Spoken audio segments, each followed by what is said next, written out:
नमस्कार दर्शक बंधु स्वागत करुछि आपणक चैनल सिंपल नॉलेज को। तेबे आपणक पई आजिर प्रश्न भात सहित कौन खाइले मनीषर ओजन बढ़ी थाए।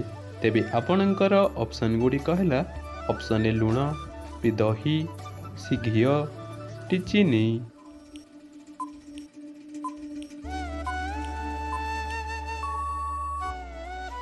समयटी समाप्त होइसारिछि। तेबे एहार सठिक उत्तरटी सी घी। भात सहित घी खाइले मनीषर ओजन बढ़ी थाए। परवर्ती प्रश्नटी हिला अधिक चाउमिन खाइले मनीषर केउं अंग दुर्बल होई जाए। तेबे आपणकर ऑप्शन गुडी कहला ऑप्शन ए लिभर, बी हाड़, सी किडनी, डी आखि।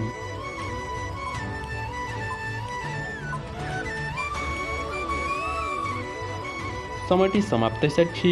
तेबे एहार सठिक उत्तरटी बी हाड़। अधिक चाउमिन खाइले मनीषर हाड़ अंग दुर्बल होई जाए। परवर्ती प्रश्नटी हिला उषुम क्षीर रे कौन मिसाई पीले स्वास्थ्य भल रही थाए। तेबे आपणकर ऑप्शन गुडी कहला ऑप्शन ए काजू, बी महू, सी लुण, डी हलदी।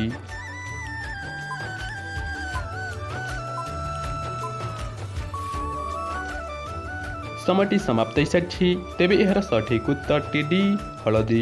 उषुम क्षीर रे हलदी मिसाई पीले स्वास्थ्य भल रही थाए। परवर्ती प्रश्नटी हिला चीनाबादाम खाइले केउं समस्या दूर होई थाए। तेबे आपणकर ऑप्शन गुडी कहला ऑप्शन ए अर्श, बी हजम समस्या, सी जॉन्डिस, डी रक्तहीनता।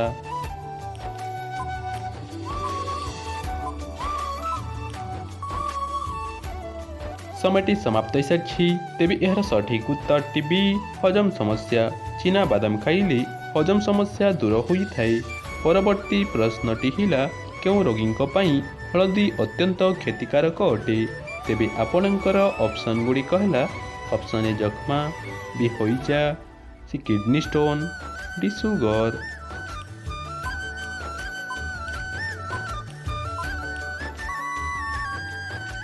समयटी समाप्त होइसारिछि।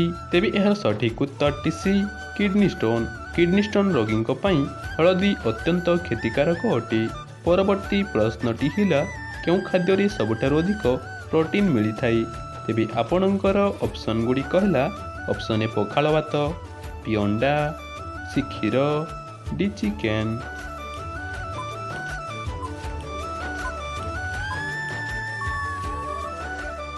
समयटी समाप्त होइसारिछि। तेबे एहार सठिक उत्तरटी बी अंडा। अंडारे सबुठारु अधिक प्रोटीन मिली थाए। परवर्ती प्रश्नटी हिला कौन खाइले मनीषर किडनी सबुबेले सुस्थ रही थाए।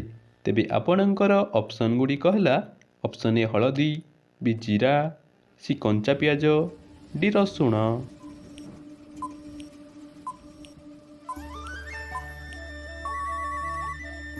समयटी समाप्त होइसारिछि। तेबे एहार सठिक उत्तरटी सी कंचा पियाज। कंचा पियाज खाइले मनीषर किडनी सबुबेले सुस्थ रही थाए। परवर्ती प्रश्नटी हिला साप तार भोजन पचाइबा पई केते दिन समय नै थाए। तेबे आपणकर ऑप्शन गुडी कहला ऑप्शन ए 5 दिन, बी 3 दिन, सी 2 दिन, डी 4 दिन।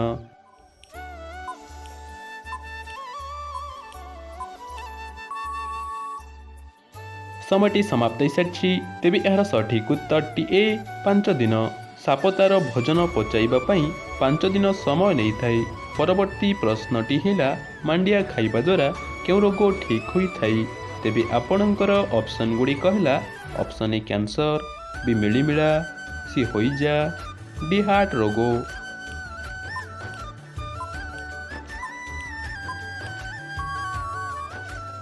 समयटी समाप्त होइसारिछि। तेबे एहार सठिक उत्तरटी डी हार्ट रोग। मांडिया खाइबा द्वारा हार्ट रोग ठीक होई थाए। परवर्ती प्रश्नटी हिला प्रतिदिन राति रे कौन खाइले यौन शक्ति बढ़ी थाए।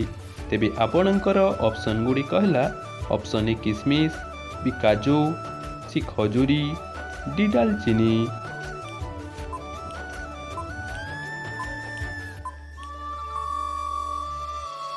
समयटी समाप्त होइसारिछि। तेबे एहार सठिक उत्तरटी जानिबा पूर्वरु जदि भिडियोटी भल लागुछि ताहाले भिडियोटी गोटिए लाइक करी चैनल को सब्सक्राइब करंतु। तेबे एहार सठिक उत्तरटी सी खजूरी। प्रतिदिन राति रे खजूरी खाइले ଯୌନଶକ୍ତି 10 ଗୁଣା ଅଧିକ ବଢ଼ିଥାଏ। ପରବର୍ତ୍ତୀ ପ୍ରଶ୍ନଟି ହେଲା ବରକୋଳି ଖାଇବା ଦ୍ୱାରା କେଉଁ ରୋଗ ଦୂର ହୋଇଥାଏ? ତେବେ ଆପଣଙ୍କର ଅପସନ୍ ଗୁଡ଼ିକ ହେଲା ଅପସନ୍ ଏ ଅର୍ଶ, ଇ ମଳକଣ୍ଟକ, ସି ହଇଜା, ଡି କୋଷ୍ଠକାଠିନ୍ୟ।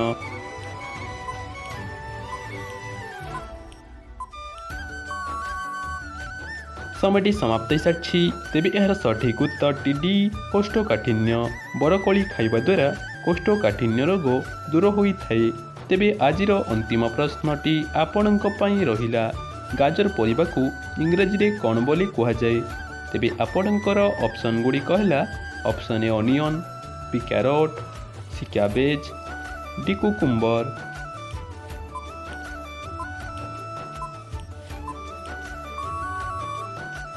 ସମୟଟି ସମାପ୍ତ ହୋଇସାରିଛି। ତେବେ ଏହାର ସଠିକ୍ ଉତ୍ତରଟି ଯଦି ଆପଣଙ୍କୁ ଜଣାଅଛି ତାହେଲେ କମେଣ୍ଟ ମାଧ୍ୟମରେ ନିଶ୍ଚୟ ଜଣାନ୍ତୁ ଏବଂ ଆଜିର ଏହି ଭିଡ଼ିଓରେ କେତୋଟି ପ୍ରଶ୍ନର ସଠିକ୍ ଉତ୍ତର ଦେଇପାରିଲେ ତାହା ମଧ୍ୟ କମେଣ୍ଟ କରି ନିଶ୍ଚୟ କୁହନ୍ତୁ।